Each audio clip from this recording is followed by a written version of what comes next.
Good morning 12th class students. चलिए, उम्मीद है कि आप सब लोग अच्छे से होंगे और जो लगातार क्लास चल रही है उसको आप ज़रूर देख रहे होंगे। आज मैं एक आपसे पहले क्लास स्टार्ट करने से पहले एक थोड़ा सा डिस्कशन करना चाहूँगा और जिसको रिस्पॉन्ड आप हमें व्हाट्सअप पे करें। देखिए, मैं एक आप चीज़ सोच रहे होंगे, एक आध दो लोगों ने इस चीज़ को डाला भी कि सर आप गूगल मीट पे क्यों नहीं पढ़ा रहे हैं, आप यूट्यूब पे पढ़ा रहे हैं, गूगल मीट पे क्यों नहीं पढ़ा रहे हैं।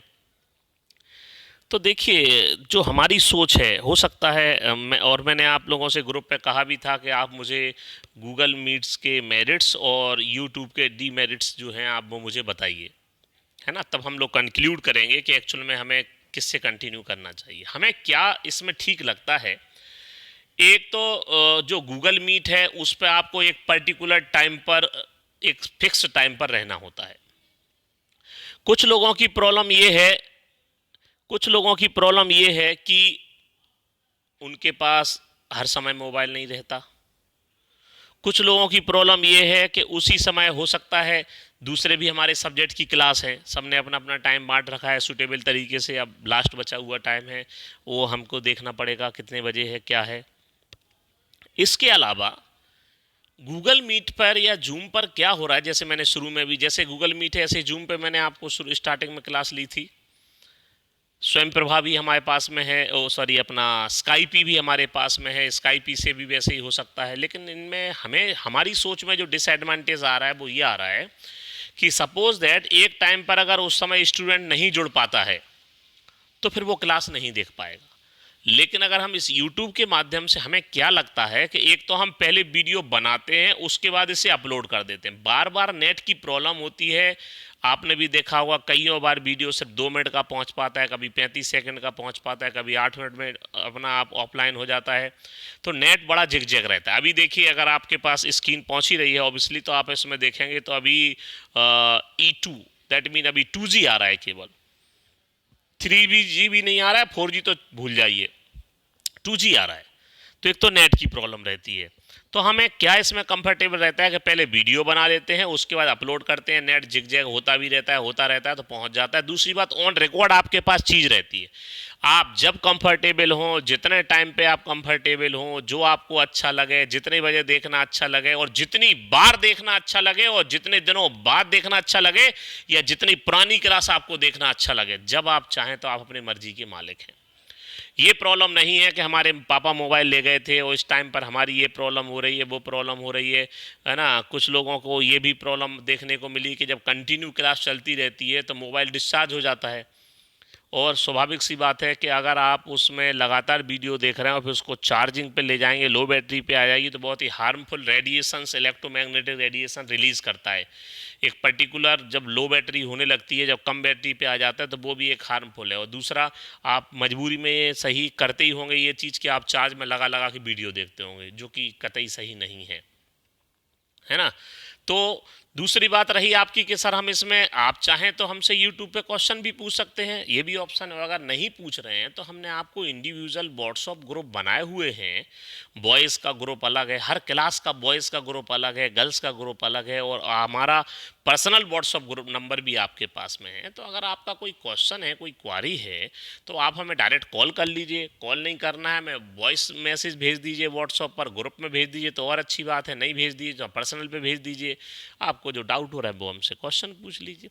तो इसमें क्या है कि जैसे अगर हमें ये लगता है गूगल मीट अच्छी बात है, जूम भी वो अच्छी बात था, अच्छी चीज़ है। एक तो हमें एक फिक्स टाइम पर ही ये सब करना पड़ेगा, आपको भी रहना पड़ेगा। अब इसमें ये रहता है कि आप जब मर्जी हो तब अपना वीडियो देख लो। दूसरी बात ये रहती है दूसरी बात ये रहती है कि जब हम वहाँ पर आप फ्री हैं उस टाइम पर आप इसको देख लीजिए, जितनी बार चाहो उतनी बार देख लीजिए। कोई डाउट आ रहा है, पुराना वीडियो देखना है तो देख लीजिए, ठीक है। तो हमें इसकी और जूम की डीमेरिट्स ये लगती है, फिक्स टाइम पर है, एक बार देख लिया। अगर 4 बच्चे नहीं जुड़ पाए तो वो 4 बच्चे देख ही नहीं पाएंगे वो क्लास, किसी कारण बस कभी कहीं उन्हें जाना हुआ। अब चूंकि घर पे रह रहे हैं तो कुछ काम भी हो गया, ठीक है। तो फिक्स अगर आपका करते हैं तो सुबह से लेके आपको लगभग 1 बजे तक कंटिन्यू सेटिंग करनी पड़ेगी, और इतने देर तक फिर आप मोबाइल देखोगे तो इसको आप अपनी सुविधा से देख लेते हो। ठीक है, इसमें हम पीपीटी से बड़े इजीली पढ़ा लेते हैं। पीपीटी में आपको थोड़ा सा इंटरेस्ट तो जागता है। अभी हमने अब आपको नए वीडियो भी सेंड करना शुरू कर दिए यूट्यूब पे, जिससे कि आप उन पर्टिकुलर टॉपिक की वीडियो भी देख सकते हो। तो हमें ये लगता है, फिर भी हम आपसे सुझाव आमंत्रित करते हैं, हमें आप कोई भी जो स्टूडेंट हो वो हमें यूट्यूब की डीमेरिट्स और गूगल मीट जो है उसकी मेरिट्स लिख करके हमें भेजिए। आप लोग डिस्कस करिए, अगर अच्छा लगेगा तो हमारी ऐसी कोई बात नहीं है कि हमें यूट्यूब पर ही पढ़ाना चाहिए। हमें ये अच्छा लगता है इन चीज़ों को लेकर, इसलिए हम इसको पे रखते हैं।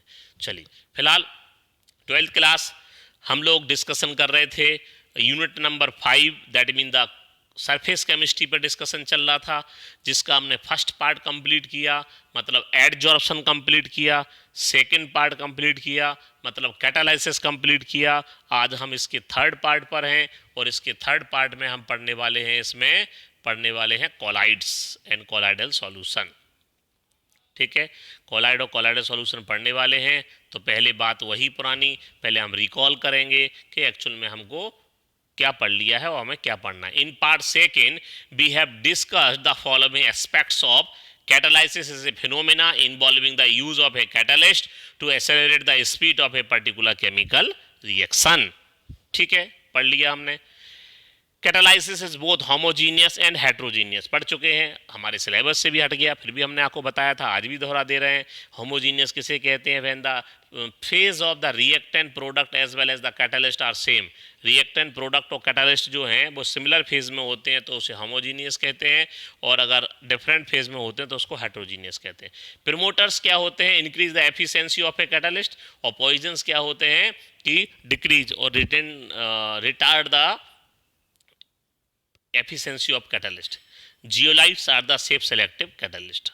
ठीक है, तो इस पे हमें डिस्कशन कर लिया है हमने, ये हमने आपको रिकॉल किया। हम बात करते हैं आउटलाइन को लेकर के, तो हमें इसमें क्या पढ़ना है?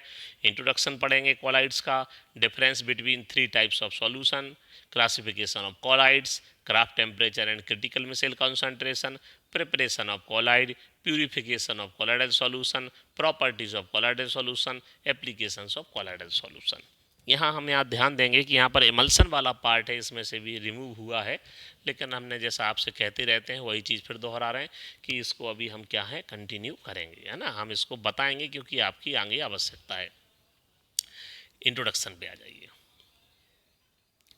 इंट्रोडक्शन में क्या कहा जा रहा है इसमें कि Thomas Graham in 1861 notice that some substances like glue, gelatin etcetera were different in behavior than solution than sodium chloride, sugar etc।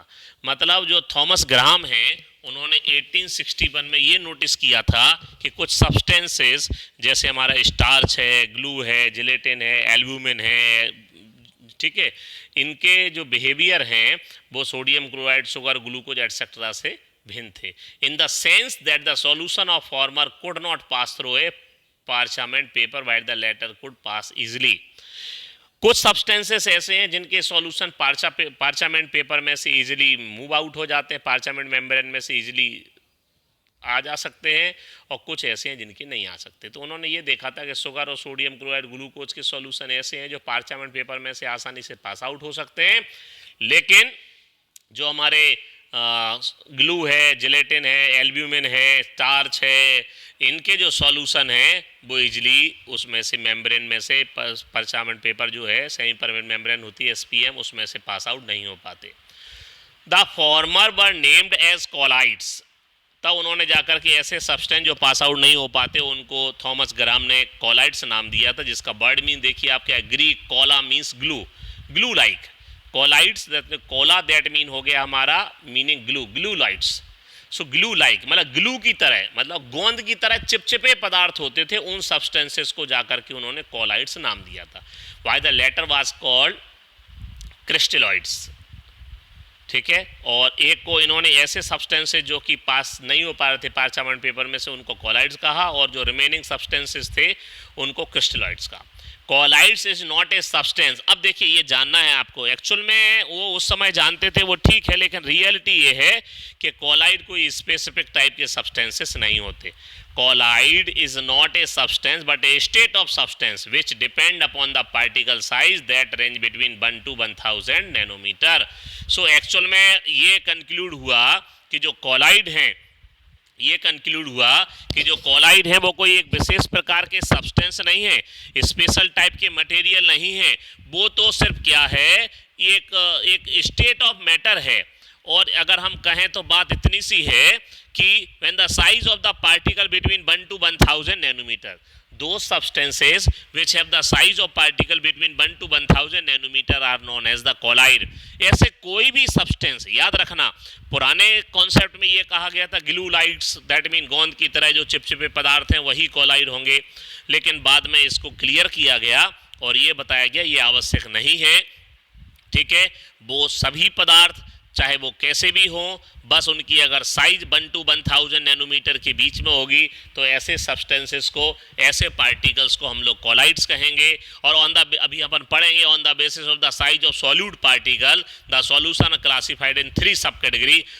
First one is the true solution, second one is the colloidal solution and third one is the suspension. ठीक है, तो जैसा कि पाया गया कि जो आपका कॉलाइड सॉल्यूट पार्टिकल की साइज के बेस पे सॉल्यूशन को 3 क्लास में क्लासिफाइड किया गया है ना। अभी इसको देखेंगे आप, अभी आ जाएगा आगे, देखिए आ गया। Distinguish characteristics of suspension, colloidal solution and true solution. It is clear that दो solution in which the size of solute particle is less than 1 nanometer is known as the true solution, but those solution in which the size of solute particle between 1 to 1000 nanometer are known as the colloidal solution, and third one is the suspension in which the in suspension those solution in which the size of solute particle is more than 1000 nanometre, जो 1000 nanometre से बड़े होंगे उनको हमने क्या नाम दिया, suspension नाम दिया। ठीक है, क्या लिखा हुआ है, अगर हम यहाँ बात करते हैं प्रॉपर्टी को लेकर तो नेचर में जो ट्रू सॉल्यूशन है वो होमोजीनियस होंगे। हम कैरेक्टरिस्टिक डिफरेंशिएट कर रहे हैं इनको आपस में। ठीक है, हम चाहेंगे इसको आप थोड़ा सा देखिए। तो अगर हम नेचर की बात करें तो जो ट्रू सॉल्यूशन है वो होमोजीनियस है, कॉलाइडल सॉल्यूशन हेट्रोजीनियस होते हैं और सस्पेंशन भी हेट्रोजीनियस होते हैं। सेकेंड बात करें अगर हम particle size less than 1 nanometer, true solution जो होते हैं वो लेस देन 1 नैनोमीटर होते हैं, कॉलाइडल सॉल्यूशन होते हैं वो 1 से 1000 नैनोमीटर के बीच के होते हैं, और जो सस्पेंशन होते हैं वो मोर देन 1000 नैनोमीटर होते हैं।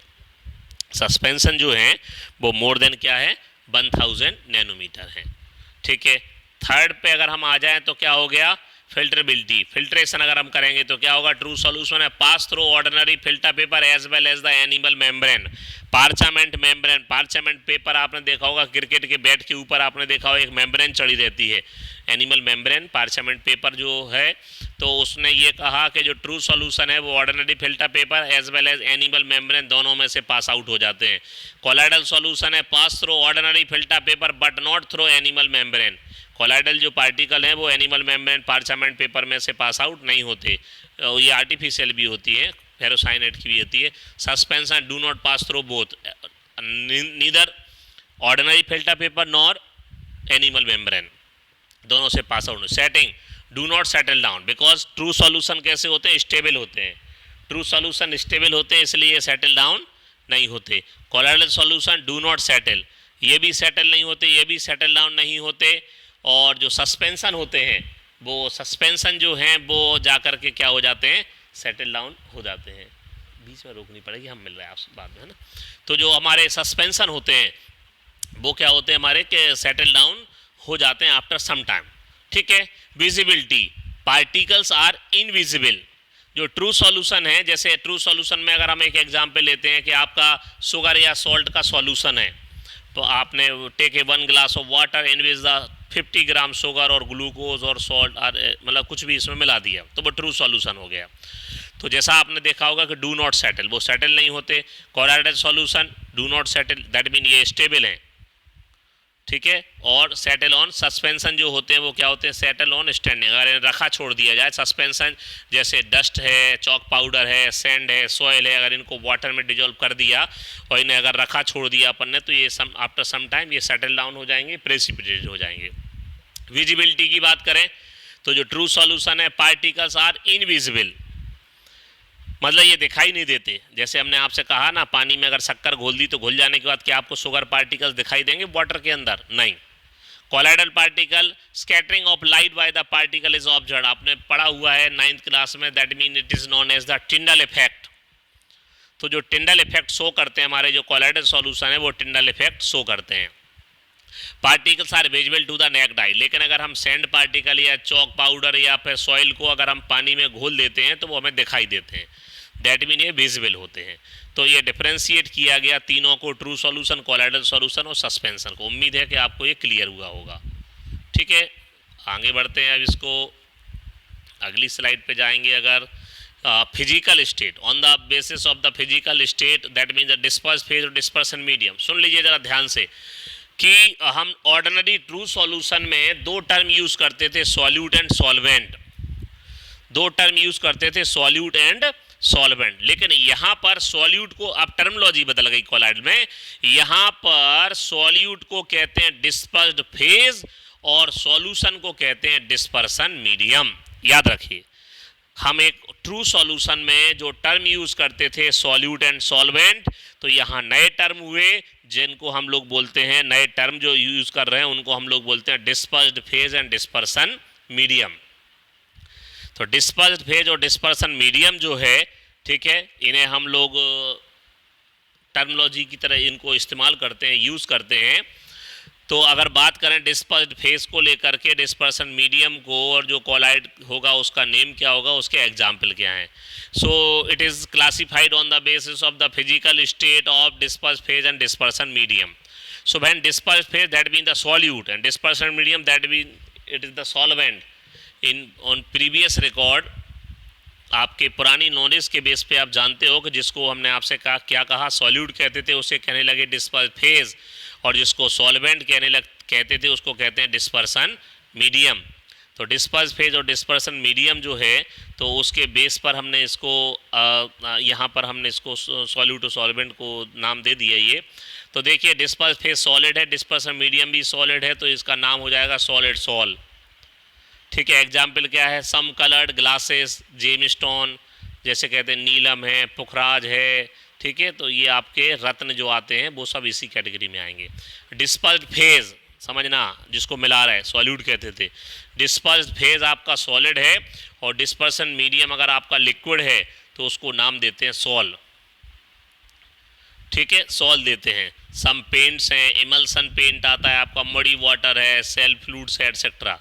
डिस्पर्स्ड फेज सॉलिड है, डिस्पर्सन मीडियम गैस है, तो एयरोसॉल कहते हैं, स्मोक है, डस्ट है।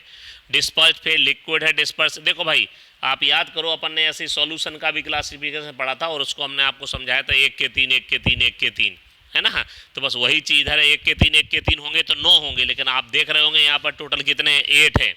तो एक कहाँ चला गया, कौन चला गया, क्यों चला गया, इस पर बात करेंगे। फिलहाल सॉलिड के 3 हो गए, लिक्विड के भी 3 देखो, liquid in solid, liquid in liquid, liquid in gas. तो लिक्विड को जब सॉलिड में मिलाएंगे तो उसको जेल कहते हैं, लिक्विड को लिक्विड में मिलाएंगे तो इमल्सन कहते हैं, लिक्विड को गैस में मिलाएंगे तो एयरोसॉल कहते हैं।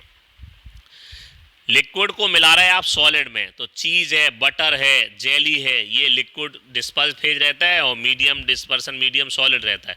लिक्विड को लिक्विड में मिला रहे तो इमल्सन है, मिल्क है, हेयर क्रीम है, एटसेट्रा।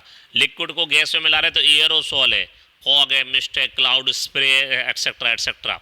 तो ये सॉलिड के 3 हो गए, लिक्विड के 3 हो गए, हम बात कर रहे हैं गैस के 3। तो गैस में, गैस को सॉलिड में मिला रहे हैं आप, ठीक है, गैस को सॉलिड में मिलाया आपने तो हो गया सॉलिड फॉर्म। फ्यूमिस्टोन, झावा पत्थर जिसको बोलते हैं, समुद्री फेन, कभी नाम सुना हो आपने, देखेंगे दुकान पे मिल जाता है, फॉर्म, रबर एटसेट्रा। और गैस इन लिक्विड, इसको भी फॉर्म नाम दिया है, फ्रॉथ, सोप, लेदर एटसेट्रा। अब देखिए, आप देख रहे होंगे इसमें कि एक मिसिंग दिख रहा है, गैस इन गैस। तो एक्चुअल में अभी आपने पढ़ा कि जो हमारे कॉलाइडल सॉल्यूशन है वो हेट्रोजीनियस होते हैं, और गैस इन गैस जो होता है वो होमोजीनियस मिक्सचर है। गैस इन गैस कैसा है, होमोजीनियस मिक्सचर है, इसलिए ठीक है। अभी हमें इस क्लास को शायद चलिए इसको कंटिन्यू करें, इसको कंटिन्यू करें, थोड़ा व्यवधान आया, मुझे लग रहा है अभी इसको आपको डिस्कनेक्ट करनी पड़ेगी।